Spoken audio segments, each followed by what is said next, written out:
من الشيطان الرجيم. رب اشرح لي صدري ويسر لي أمري واحلل عقدة من لساني يفقه قولي.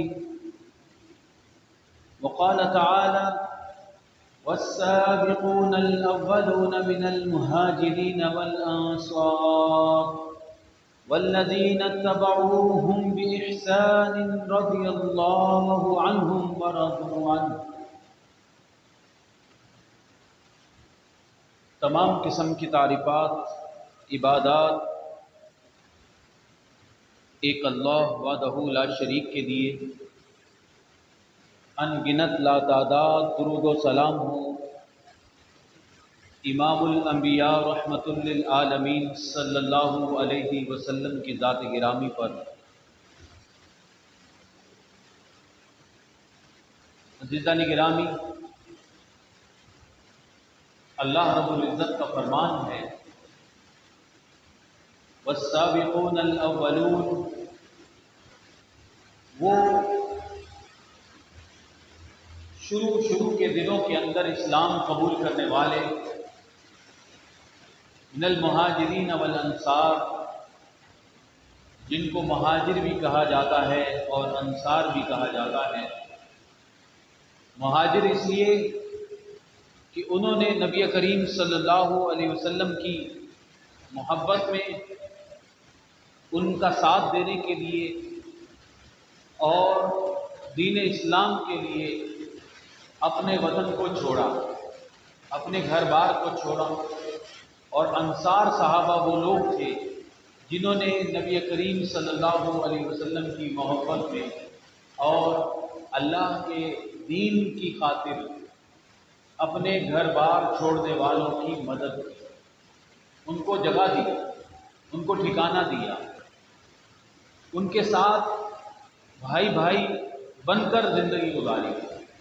تو یہ مہاجرین اور انصار کا جو طبقہ ہے، ان تمام صحابہ اکرام کے لیے جو روز اول سے اسلام لائے، والذین اتبعوہم بإحسان، اور ان کے بعد ان صحابہ اکرام کے سابقون الاولون جو جماعت ہے، ان کے بعد ان صحابہ کے پیچھے چلنے والے جو لوگ ہیں، ان صحابہ کی اتباع کرنے والے جو لوگ ہیں، ہر نیکی کے کام میں ان سب کے ساتھ اللہ رب العزت نے ایک بہت بڑا انعام عطا فرمایا۔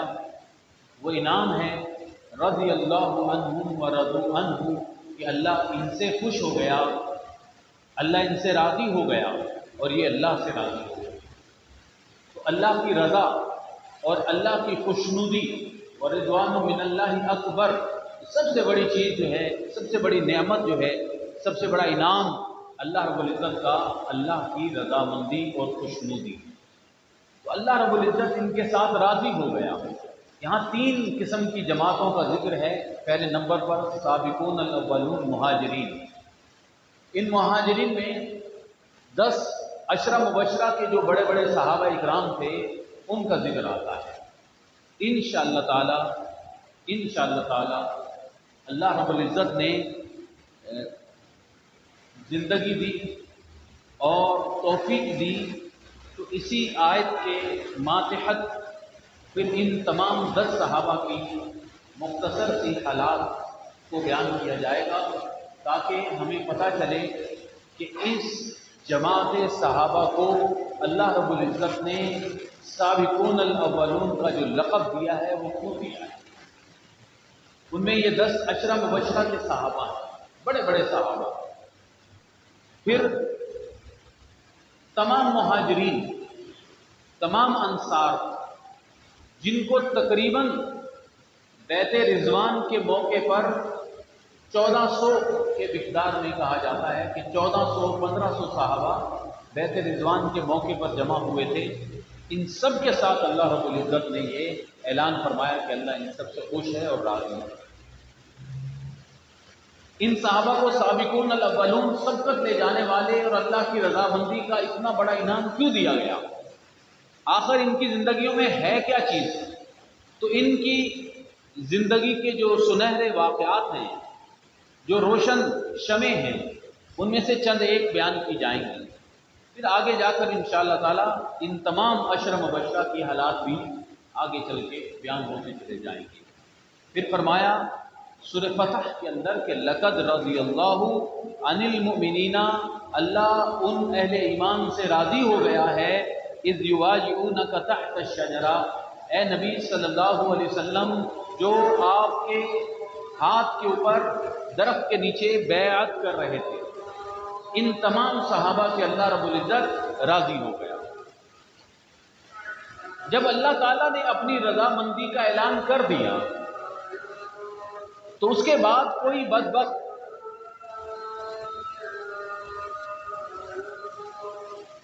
کوئی اللہ رب العزت کی دین کا دشمن ان صحابہ کی توہین کرے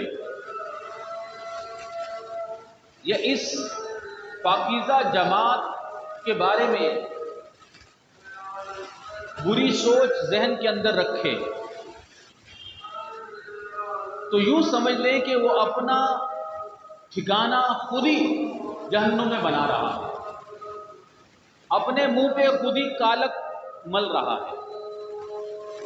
چاند پہ تھوکنے سے چاند کو تو کچھ ہوتا نہیں، لیکن اپنی زندگی اور اپنا نصیبہ یہ بگاڑ رہے۔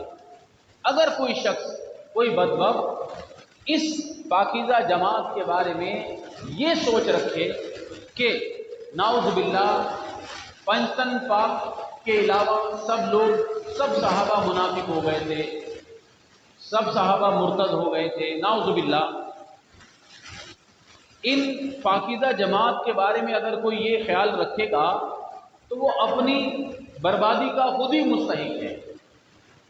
لیکن ہم مسلمانوں کو کم از کم نوجوان نسل کو اور اپنے عقیدوں کو اور اپنے ذہن کو پاک صاف رکھنے کے لیے گاہے بگاہے ان کا تذکرہ کرنا ضروری ہے کہ اللہ رب العزت نے سورہ فتح کے اندر کتنا بڑا انعام فرمایا، اعلان کیا کہ رضی اللہ عن المؤمنین، کہ اللہ ان مومنوں سے راضی ہو گیا۔ اذ یبایعونک تحت الشجرہ، جب آپ کے سامنے اے نبی صلی اللہ علیہ وسلم درخت کے نیچے کھڑے ہو کر آپ کے ہاتھ کے اوپر یہ بیعت کر رہے تھے۔ فعلم ما فی قلوبہم، اللہ جانتا ہے کہ ان کے دلوں میں کیا ہے، یعنی اللہ رب العزت ان کے ایمان اور ان کے تقوی اور ان کے خلوص کو جان چکا ہے، اسی لیے تو اللہ نے اعلان کیا۔ اب نعوذ باللہ ہم یہ تو نہیں کہہ سکتے کہ اللہ رب العزت کو پتہ نہیں تھا کہ بعد کے اندر یہ لوگ منافق ہو جائیں گے، اللہ تعالیٰ نے قرآن میں ایسے ہی اعلان کیا، تو یہ تو کوئی بدبخت بھی نہیں کہہ سکتا۔ اب اللہ رب العزت نے جب اعلان فرما دیا کہ اللہ ان سے راضی ہے، اللہ ان سے خوش ہے، یہ تمام صحابہ جو بیت رضوان میں 1400 کے قریب آپ کے ہاتھ پہ بیعت کر رہے ہیں، انزل السکینۃ علیہم واصابہم فتحا قریبا، اللہ رب العزت نے ان کے اوپر اپنا انعام نازل کیا، ان کے غم کو، ان کے دکھ اور ان کی پریشانی کو دور کیا اور ان کے دلوں پہ سکون نازل فرمایا۔ یہ اس کی تھوڑی سی گہرائی میں جائیں گے تو خود ہی آپ سمجھیں گے کہ کتنا بڑا اللہ رب العزت نے ان کے اوپر سکون نازل کیا اور کتنی بڑی اللہ تعالیٰ نے ان کو فتح عطا فرمائی۔ صحیح بخاری کی حدیث ہے کہ رسول اللہ صلی اللہ علیہ وسلم نے تمام بیت رضوان کے صحابہ کے بارے میں فرمایا کہ انتم خیر اہل الارض، کہ تم اس وقت دنیا میں سب سے زیادہ بہترین امت ہو۔ پوری دنیا کے اندر، پوری سرزمین پہ جو بہترین لوگ ہیں ان میں سب سے اچھے لوگ یہ 1400 صحابہ کی جماعت ہے، جو السابقون الاولون من المہاجرین۔ ہوا یہ تھا کہ 6 ہجری کو پیارے نبی صلی اللہ علیہ وسلم نے عمرے کا اعلان فرمایا اور صحابہ کی بہت بڑی جماعت تیار ہو کے احرام باندھ کے اپنے گھروں سے عمرہ ادا کرنے کے لیے نکل جاتی ہے۔ جب یہ مکہ کے قریب حدیبیہ کے مقام پر پہنچتے ہیں تو وہاں پر آ کے پڑاؤ ڈالا جاتا ہے، اور مکہ فتح تو نہیں ہوا تھا، مکہ مسلمانوں کا علاقہ تو تھا نہیں، بس قریش مکہ کے سرداروں کو پیغام بھیجا گیا کہ ہم کوئی جنگ کے لیے نہیں آئے، ہم صرف احرام باندھ کے عمرہ ادا کرنے کے لیے آئے۔ اس پیغام کے لیے پیارے نبی صلی اللہ علیہ وسلم نے عثمان غنی رضی اللہ تعالیٰ عنہ کو بھیجا، اس لیے کہ عثمان غنی رضی اللہ تعالیٰ عنہ بھی مکہ کے ایک بڑے معزز ترین اور سردار گھرانے سے تھے، اور اہل مکہ ان کی عزت و احترام کرتے تھے۔ اب جب حضرت عثمان وہاں جاتے ہیں تو ایک افواہ اڑ گئی۔ اب وہ دور ایسا تو نہیں تھا کہ معلوم کر لیا جائے کہ حقیقت کیا ہے، بس جو بات سنی سنائی پہنچی لشکر میں صحابہ اکرام تک کہ پیارے نبی صلی اللہ علیہ وسلم کے سفیر حضرت عثمان کو شہید کر دیا گیا۔ اب سفیر کو شہید کر دینا، سفیر کو مار دینا کسی قوم کے، کسی ملک کے ایک بہت بڑا اخلاقی جرم ہوتا ہے۔ تو اس پر غضبناک ہو کر پیارے نبی صلی اللہ علیہ وسلم نے تمام صحابہ سے جہاد کی اور موت کی بیعت کی۔ آج سے پہلے بیعت ہوتی تھی، لیکن وہ ایمان کے لیے، نماز کے لیے، روزہ کے لیے، شرک نہ کریں گے، گناہ نہیں کریں گے، تقوی، اس قسم کی بیعت ہوتی تھی۔ یہ جہاد کی پہلی مرتبہ بیعت ہوئی۔ تمام صحابہ نے خشک ہو کر رسول اللہ صلی اللہ علیہ وسلم کے ہاتھ پر موت کی بیعت کی کہ ہم اپنی جان نچھاور کریں گے، ہم واپس نہیں جائیں گے، چاہے اگر ہمیں شہید ہونا پڑے تو شہید ہو جائیں گے۔ ایسی صورتحال کے اندر اللہ رب العزت نے ان لوگوں کے اوپر یہ انعام فرمایا تھا، ان لوگوں کے بارے میں یہ آیت نازل فرمائی۔ لیکن بیعت رضوان صرف بیعت رضوان نہیں ہوئی، وہاں بہت سے ایسے واقعات پیش آئے جن کو سن کر ایمان بھی تازہ ہوتا ہے، اور یہ معلوم ہوتا ہے کہ واقعی وہ جماعت ایسی ہی تھی کہ اللہ تعالیٰ نے انہیں سابقون الاولون اور رضی اللہ عنہم کا جو لقب عطا فرمایا، اس کی کوئی وجہ تھی، اور وہ وجہ یہاں نظر آتی ہے، اس بیعت رضوان کے موقع پر نظر آتی ہے۔ ایک کر کے تھوڑے سے چند واقعات۔ پہلی بات، حضرت عثمان کی شہادت کی خبر آتی ہے۔ تمام صحابہ نے، ان میں سے کوئی بھی ایسا نہیں تھا جو پیچھے ہٹا، کہا کہ جی ہم تو احرام باندھ کے آئے ہیں، ہمارے پاس تو اسلحہ بھی نہیں ہے، تو ہم کیسے جہاد کریں گے؟ تو کوئی صحابی واپس نہیں لوٹا۔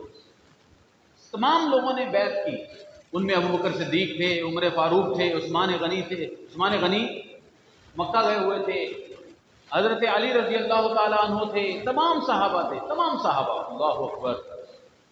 اس موقع پر پیارے نبی صلی اللہ علیہ وسلم کے ذہن میں یہ بات آئی کہ ایسی عظیم بیعت کے اندر عثمان غنی شامل نہیں ہے، کیونکہ وہ تو مکہ میں،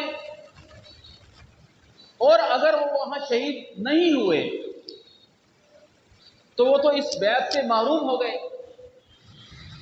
پیارے نبی صلی اللہ علیہ وسلم نے اپنے دست مبارک کو دوسرے ہاتھ کے اوپر رکھا اور فرمایا کہ یہ عثمان کا ہاتھ ہے اور یہ میرا ہاتھ ہے، میں عثمان کی طرف سے بھی بیعت کرتا ہوں۔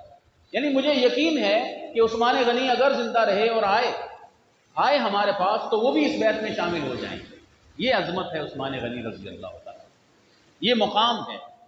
اس دور میں کوئی بدبخت اگر ان کے بارے میں کوئی غلط بات کرتا ہے، ہمارا میڈیا، ہمارا سوشل میڈیا، یہ فیس بک اور دوسرے الا بلا اس قسم کی گھٹیا اور گندی باتوں سے بھرے ہوتے ہیں، کیونکہ بے شمار جن کے نام مسلمانوں جیسے ہوتے ہیں، لیکن وہ صحابہ اکرام رضوان اللہ علیہم اجمعین کے بارے میں کیسی اپنے دلوں کی برائیاں اور بغض ظاہر کرتے ہیں، کیسا بغض ظاہر کرتے ہیں۔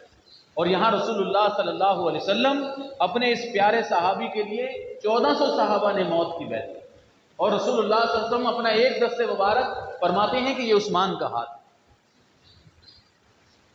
کچھ دنوں کے بعد حضرت عثمان واپس آ جاتے ہیں۔ عثمان جب اس جماعت میں، اس لشکر میں پہنچتے ہیں، کسی نے کہہ دیا، اے عثمان تم تو بڑے خوش قسمت ہو، تم اکیلے ہی مکہ گئے اور تم نے تو وہاں طواف بھی کر لیا ہوگا، ہم بیت اللہ سے محروم ہیں اور تم نے تو وہاں طواف بھی کر لیا ہوگا۔ حضرت عثمان نے فرمایا، اللہ کی قسم ہے اگر میں 1 سال مکہ میں رہتا، مکہ میں رہتا 1 سال تو بھی میں طواف کرنے نہ جاتا، کیونکہ میرے نبی صلی اللہ علیہ وسلم نے ابھی تک طواف نہیں کیا۔ میں ان سے پہلے کیسے طواف کر لیتا؟ میں صرف مکہ میں گیا، میں نے بات چیت کی اور واپس آ گیا۔ جب واپس آئے تو وہاں قریش کے سرداروں کا ایک وفد آ گیا جو بات چیت کرنے کے لیے آئے۔ کہا کہ ہمارے ساتھ بیٹھ کر ایک معاہدہ کیجیے۔ اس معاہدے کے اندر بھی اللہ رب العزت کی طرف سے بڑی بڑی حکمتیں ہمارے سامنے آتی ہیں۔ صحابہ کا کردار کتنا عظیم تھا، رسول اللہ صلی اللہ علیہ وسلم نے کیسے کیسے وعدے کی پاسداری کی، معاہدہ کر رہے ہیں۔ اور مشرکین کی طرف سے سہیل بن عمر جو تھے معاہدہ کرنے کے لیے آئے، اور اس معاہدے کے اندر پہلے یہ بات کی کہ دیکھیں اگلے سال آپ کو آنا ہوگا عمرہ کرنے کے لیے، اس مرتبہ آپ واپس دو۔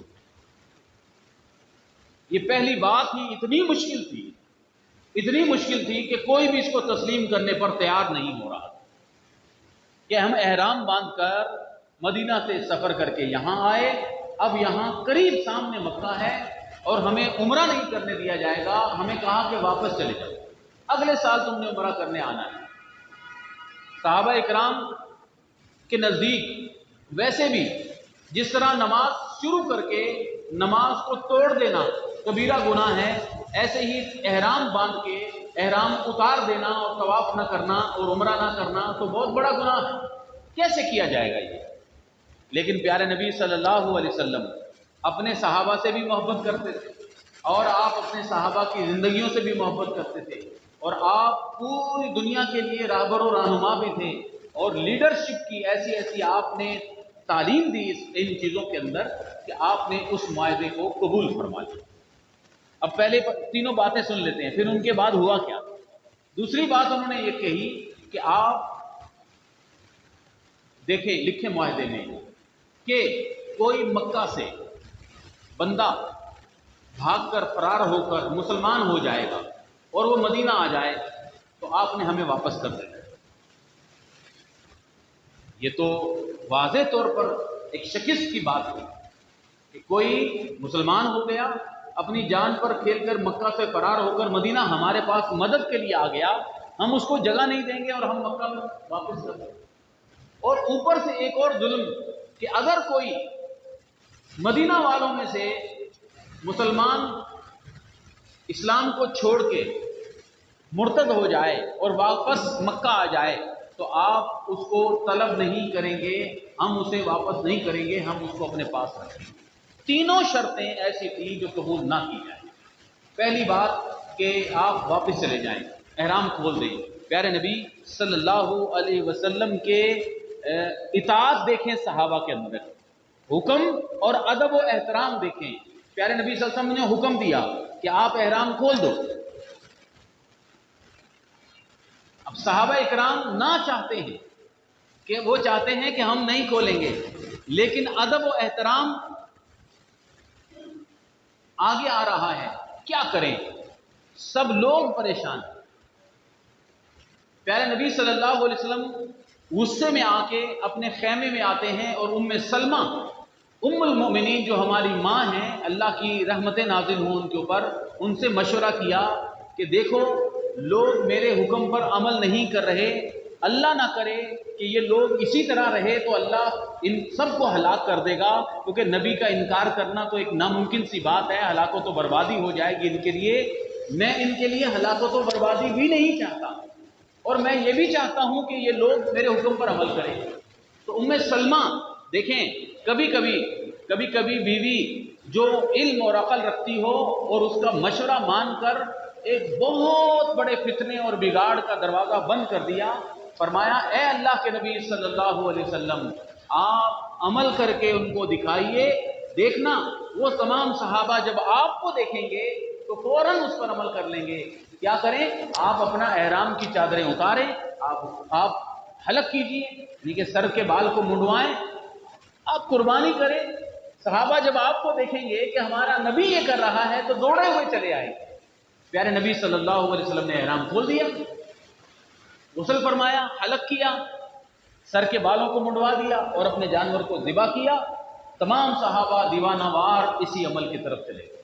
تو ایک بہت بڑی بات تھی یہ کہ پیارے نبی صلی اللہ علیہ وسلم کے ادب و احترام بھی آڑے آ رہا تھا اور آپ کا حکم بھی تھا، دل بھی نہیں مان رہا تھا، لیکن جب آپ کے عمل کو دیکھا تو تمام صحابہ نے اس پر عمل کر دیا. یوں یہ جو پہلی بات تھی کہ ہم انشاءاللہ آئندہ سال آئیں گے عمرہ کرنے کے لیے. پیارے نبی صلی اللہ علیہ وسلم واپس گئے مدینہ سے اگلے سال پھر دوبارہ مکہ آئے اور پھر عمرہ ادا کیا. وہ ایک الگ طویل واقعات ہیں جو ہمارے اس موضوع سے مطابق نہیں ہیں. دوسری جب بات ہو رہی تھی، معاہدہ لکھا جا رہا تھا، جب لکھا جا رہا تھا اسی موقع پر اس نے یہ کہا کہ جب کوئی دیکھو مکہ سے بھاگ کر آئے گا تو آپ کو واپس کرنا ہوگا. جب یہ معاہدہ لکھا گیا تو ایک صحابی ابو جندل رضی اللہ تعالیٰ بیڑیوں کے اندر، زنجیروں کے اندر جکڑے ہوئے مکہ سے بھاگ کر کلمہ پڑھ کے مسلمان ہو کر اس لشکر کے اندر آ جاتے. اب کسی صحابی کو یہ گوارا نہیں تھا کہ ہم اپنے اس پیارے بھائی کو واپس مکہ میں کر دیں.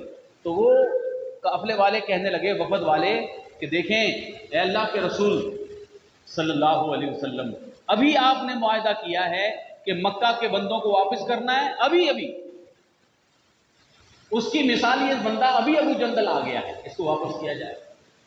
رسول اللہ صلی اللہ علیہ وسلم نے حکم فرمایا کہ ابو جندل کو کافروں کے حوالے کر دیا جائے. ابو جندل صحابہ کو پکڑ کر کہہ رہا ہے، میں مسلمان ہو گیا ہوں، میں تمہارا ساتھی ہوں، تو میں کتنی مشکلوں سے وہاں فرار ہو کر آیا ہوں، تو مجھے دوبارہ ان کے حوالے کر رہے ہیں. لیکن تمام صحابہ نہ چاہتے ہوئے بھی نبی کے حکم پر عمل کر رہے ہیں. اس لیے انہیں اللہ تعالیٰ نے رضامندی اور سابقون الاولون کا حکم دیا. یہاں دو بندے ہیں، دیکھیں، ایک ہے ابو جندل نے ہم جیسے نالائقوں کی طرح نہیں کہ میں نے تو تمہارے لیے کلمہ پڑھا، میں نے تمہارے لیے اپنے گھر بار کو چھوڑا، تم مجھے واپس کر رہے ہو، میں نہیں اس ایسے اسلام کو مانتا. نہیں، ایسا نہیں کہا. انہوں نے بھی صبر کیا، انہوں نے اسلام کو چھوڑا نہیں، انہوں نے دوبارہ کفار کی قید میں بھی اسلام کو ہی گلے لگا کے رہے. ان کا بھی یہ بڑا کردار تھا. اور پیارے نبی صلی اللہ علیہ وسلم جو لیڈر ہیں، جو نبی آخر الزماں ہیں، قیامت تک کے لیے مسلمانوں کو ایک پیغام دے کر گئے کہ جو تم نے وعدہ کر لیا ہے اس کو پورا کرنا ہے. ابھی معاہدہ لکھا ہے، ابھی ایک مشکل ترین مرحلہ سامنے آ گیا، لیکن اس کو پورا کرو، کیونکہ آپ نے ہاں کی ہے تو اس کو چاہے جان چلی جائے، وعدہ کیا ہے تو وعدے کو پورا کرو. اور آج مسلمانوں کی حالت جو ہے، کیسے کیسے وعدہ پورا کرتے ہیں اور کیسے وعدہ کو یاد رکھتے ہیں، یہ بھی آپ کے سامنے ہے. اللہ ہمیں سمجھنے کی توفیق عطا فرمائے. اب یہ مشکل بات تھی، ایک تلخ بات تھی، اتنی کڑوی بات تھی کہ کوئی صحابی مسلمان ہو کر آئے، ہم واپس کریں، نہیں کر سکتے، لیکن پھر بھی نبی صلی اللہ علیہ وسلم نے واپس کیا. اللہ رب العزت نے فرمایا کہ تمہیں اللہ نے اصابہم فتحا قریبا، قریب ہی سے اللہ ایک فتح دے گا، ایک قریب ہی فتح دے گا. عمر فاروق رضی اللہ تعالیٰ عنہ فرماتے ہیں، صحیح بخاری کے اندر حدیث ہے، وہ فرماتے ہیں کہ کبھی بھی میں زندگی میں ایسا غصے نہیں ہوا، اس دن میں بہت ہی غصے میں تھا. میں نے پیارے نبی صلی اللہ علیہ وسلم کے سامنے گیا، میں نے کہا کیا آپ اللہ کے رسول نہیں ہیں؟ آپ نے فرمایا ہاں میں اللہ کا رسول ہوں. انہوں نے کہا کہ کیا ہم مسلمان نہیں ہیں؟ آپ نے فرمایا ہاں تم مسلمان ہو. پھر کہنے لگے اللہ کے رسول صلی اللہ علیہ وسلم، پھر یہ ہم ایسی شرطیں قبول کیوں کر رہے ہیں؟ ان شرطوں میں تو ہمارے لیے ذلت ہے، ہم نہیں قبول کر سکتے. پھر بھی نبی کریم صلی اللہ علیہ وسلم نے فرمایا کہ اللہ نے میرے اوپر سورہ فتح نازل فرمائی. اللہ نے فرمایا اصابہم فتحا قریبا، تمہیں فتح ملے گی. عمر فاروق کہتے ہیں کہ اللہ کے رسول یہ فتح ہے؟ بظاہر تو فتح نہیں ہے نا. یہ پیارے نبی صلی اللہ علیہ وسلم نے فرمایا ہاں یہ فتح ہے، یہ فتح ہے، تم دیکھنا کہ اس میں فتح ملے گی. پیارے نبی صلی اللہ علیہ وسلم ایک بڑا وقت چاہتے تھے کہ آپ چاہتے تھے کہ مسلمانوں کو سکون کا ایک وقت ملے. اس وقت کے اندر پوری دنیا کے بڑے بڑے بادشاہوں کو اسلام کا پیغام بھیجا جائے گا، اسلام کی دعوت کو عام کیا جائے گا. تو جب ہماری طاقت بڑھ جائے گی تو ایک ایسی فتح مل جائے گی کہ جس کے بارے میں ہم نے سوچا ہی نہیں. ایک فتح تو صحابہ کہتے ہیں کہ چند دنوں میں مل گئی. یہ جو شرط تھی نا کہ مکہ سے کوئی آئے مدینہ تو اس کو واپس کر دیا جائے. ایک صحابی ابو بصیر رضی اللہ تعالیٰ عنہ تھے، وہ اسی طرح مکہ سے فرار ہوئے، کلمہ پڑھ چکے تھے اور وہ بڑی مشکل سے مدینہ آ جاتے ہیں. جب وہ مدینہ آتے ہیں، پیچھے سے مشرکین مکہ کا دو بندے آ گئے، کہنے لگے اللہ کے رسول صلی اللہ علیہ وسلم آپ نے معاہدہ کیا تھا کہ ہر بندے کو واپس کرنا ہے، ابو بصیر کو واپس کیا جائے. پیارے نبی صلی اللہ علیہ وسلم نے فرمایا اس کو واپس لے جاؤ، ہم جنگ نہیں چاہتے. ہم فی الحال سکون چاہتے ہیں، امن چاہتے ہیں، اس کو واپس لے جاؤ۔ ابو بصیر کہتے ہیں کہ جب مجھے وہ واپس لے کے جا رہے تھے، اتنا لمبا مکہ سے مدینہ فاصلہ ہے، آپ بھی جانتے ہوں گے، سفر چل رہا تھا، ایک جگہ پر سب رات کو شام کو بیٹھے ہوئے تھے، باتیں کر رہے تھے، تو وہ دونوں بندے جو تھے ان کو میں نے کہا کہ تمہاری تلوار کتنی خوبصورت ہے، اتنی قیمتی تلوار تم نے کہاں سے لی؟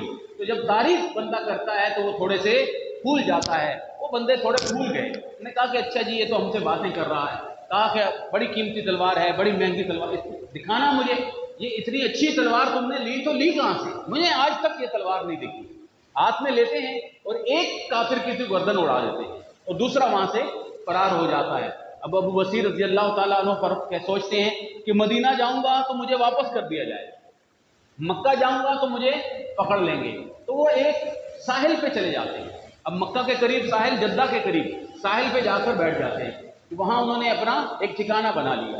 اب جو بھی صحابی مکہ سے بھاگتا وہ مدینہ نہیں آتا، کیونکہ مدینہ والوں کا تو معاہدہ ہے، وہ ابو بصیر کے پاس چلا جاتا۔ تیسری جگہ پر اب وہ ابو بصیر کے پاس ایک لشکر جمع ہو گیا، کافی بندے جمع ہو گئے، وہ کہتے تھے کہ دیکھو ہمارا کسی سے کوئی معاہدہ نہیں ہے، مسلمان ہیں لیکن ہم مدینہ نہیں جائیں گے کیونکہ مدینہ والوں سے آپ کا معاہدہ ہے، ہم آزاد ہیں، تو جب ہم آزاد ہیں تو اس ساحل کے پاس سے تمہارا کوئی قافلہ مکہ والوں کا گزر کے دکھائے۔ تو مکہ والے خود آئے رسول اللہ صلی اللہ علیہ وسلم سے درخواست کی کہ برائے مہربانی یہ معاہدہ ختم کیجئے، وہ ابو بصیر کو آپ مدینہ بلائیں، آپ اس کو مدینہ آنے کی اجازت دیجیے، کیونکہ جب تک وہ ساحل پہ رہے گا ہمارا آنا جانا بند ہو گیا ہے۔ اس طرح یہ بھی یہاں پر بھی مسلمانوں کو فتح مل گئی، اور کچھ سالوں کے بعد پیارے نبی صلی اللہ علیہ وسلم مکہ کے اندر داخل ہوتے ہیں، بڑا لشکر لے کر جاتے ہیں۔ پہلے 1400 صحابہ آئے تھے نا بیت الرضوان کے موقع پر، اب یہاں پر 10,000 صحابہ آتے ہیں، 10,000 صحابہ، اللہ اکبر۔ اور یہ ان 10,000 صحابہ کا لشکر مکہ میں داخل ہوتا ہے۔ ان کا ذکر کہ فاران کی چوٹیوں سے ایک رہنما آئے گا اور اپنے ساتھ 10,000 کا لشکر لے کر آئے گا، یہ الفاظ انجیل کے اندر بھی حضرت عیسیٰ علیہ السلام پر جو انجیل نازل ہوئی اس کتاب کے اندر بھی یہ لکھے ہوئے ہیں، یہی الفاظ لکھے ہوئے ہیں، اور وہ مختلف جو ان کے پاس انجیلیں ہیں ان میں مختلف الفاظ موجود ہیں کہ پیارے نبی صلی اللہ علیہ وسلم کی ذالک مثلہم فی التوراۃ، ان کی مثالیں تورات کے اندر بھی ہیں، ومثلہم فی الانجیل، ان کی مثالیں انجیل میں بھی لکھی ہوئی ہیں کہ یہ ایسے صحابہ تھے جنہوں نے اپنا مال، اپنا جان، اپنی تن من دھن سب کچھ پیارے نبی صلی اللہ علیہ وسلم کے سامنے قربان کر دیا۔ اسی میدان کے اندر بیٹھے ہیں، معاہدہ چل رہا ہے۔ پیارے نبی صلی اللہ علیہ وسلم نے جب معاہدہ لکھا تو آخر میں لکھا گیا کہ یہ معاہدہ محمد الرسول اللہ صلی اللہ علیہ وسلم اور مکہ والوں کے درمیان ہے۔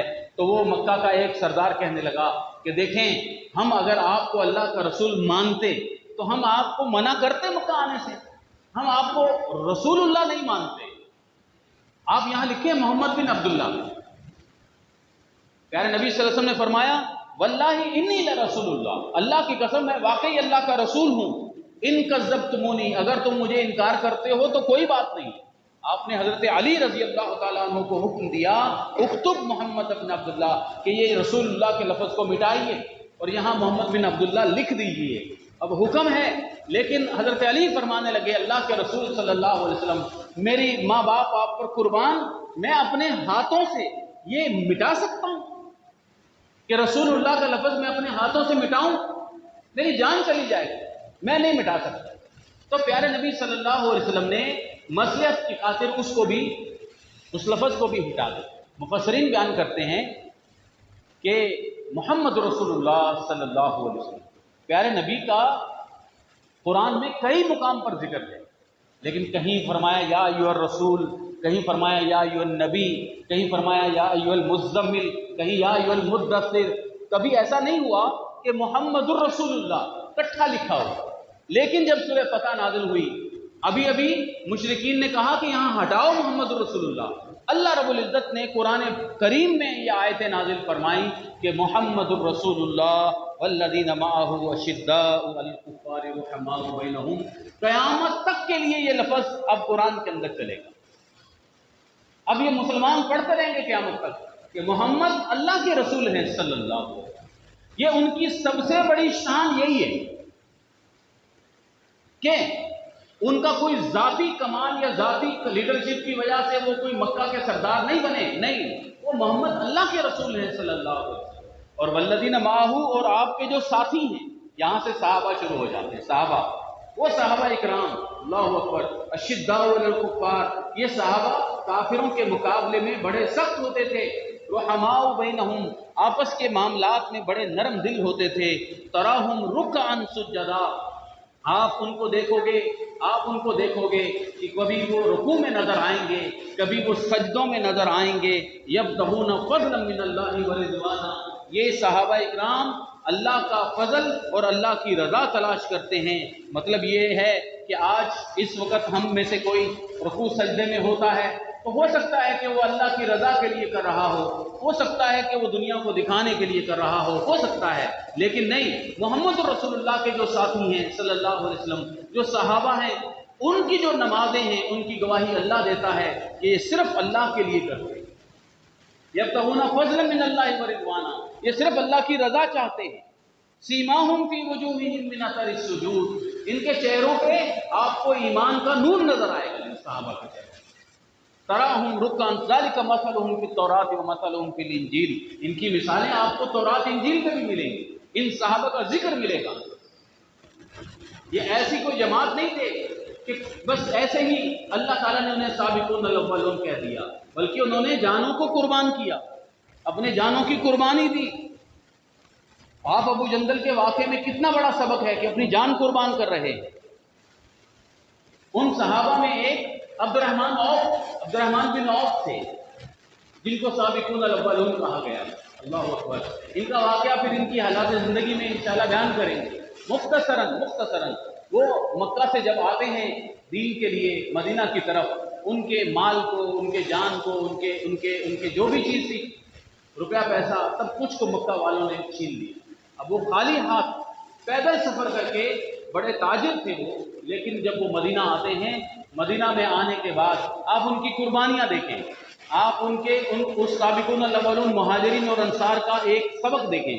مدینہ آتے ہیں، پیارے نبی صلی اللہ علیہ وسلم نے ان کا بھائی چارہ کرا دیا ایک صحابی سعد بن ربیع کے ساتھ کہ یہ تمہارا بھائی ہے، تم دونوں بھائی ہو۔ تو سعد بن ربیع کو اللہ تعالیٰ نے مال دیا تھا، ان کے پاس باغ تھا، ان کے گھر بار تھے، بچے تھے، تو سعد کہنے لگے دیکھو چلو میرے ساتھ، میرا باغ ہے، میں اپنا آدھا مال تمہیں دیتا ہوں، تو میرے بھائی آدھا باغ تمہارا ہے، تم محنت کرنا، تم کماؤ گے، میرے پاس میری بیویاں ہیں، میں اپنی بیوی کو طلاق دیتا ہوں، ایک بیوی کو، عدت گزرنے کے بعد وہ تم سے شادی کرنا چاہے گی تو تم ان سے شادی بھی کرو، یوں تمہارا گھر بھی بن جائے گا اور تمہارا کاروبار بھی ہو جائے گا۔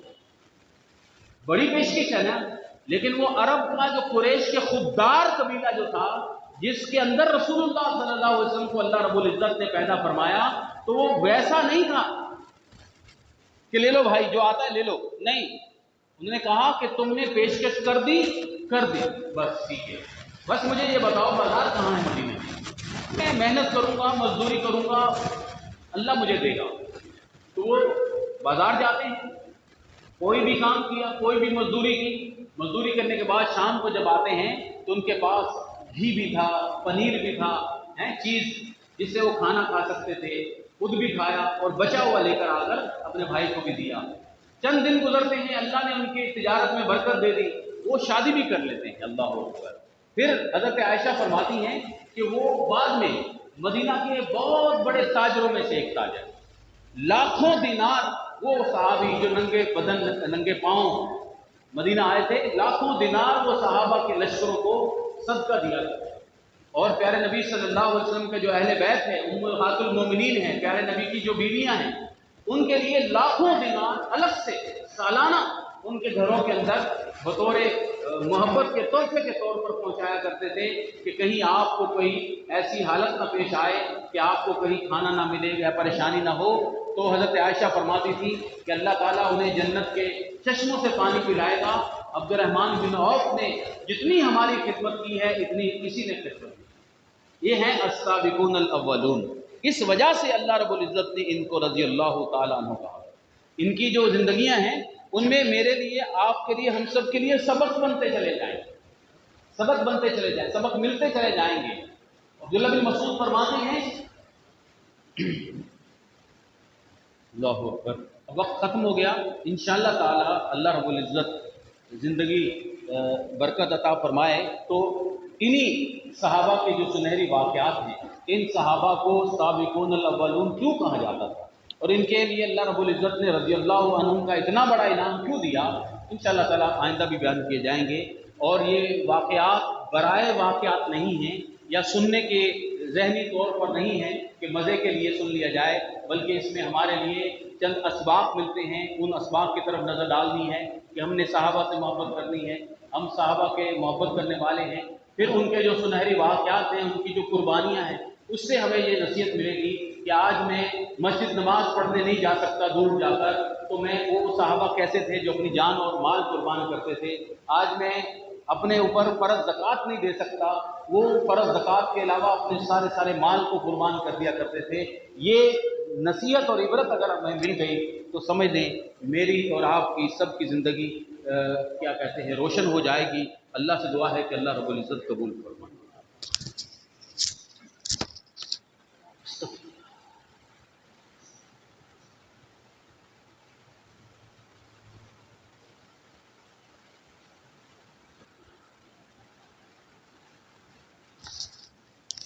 الحمد لله إن الحمد لله نحمده ونستعينه ونستغفره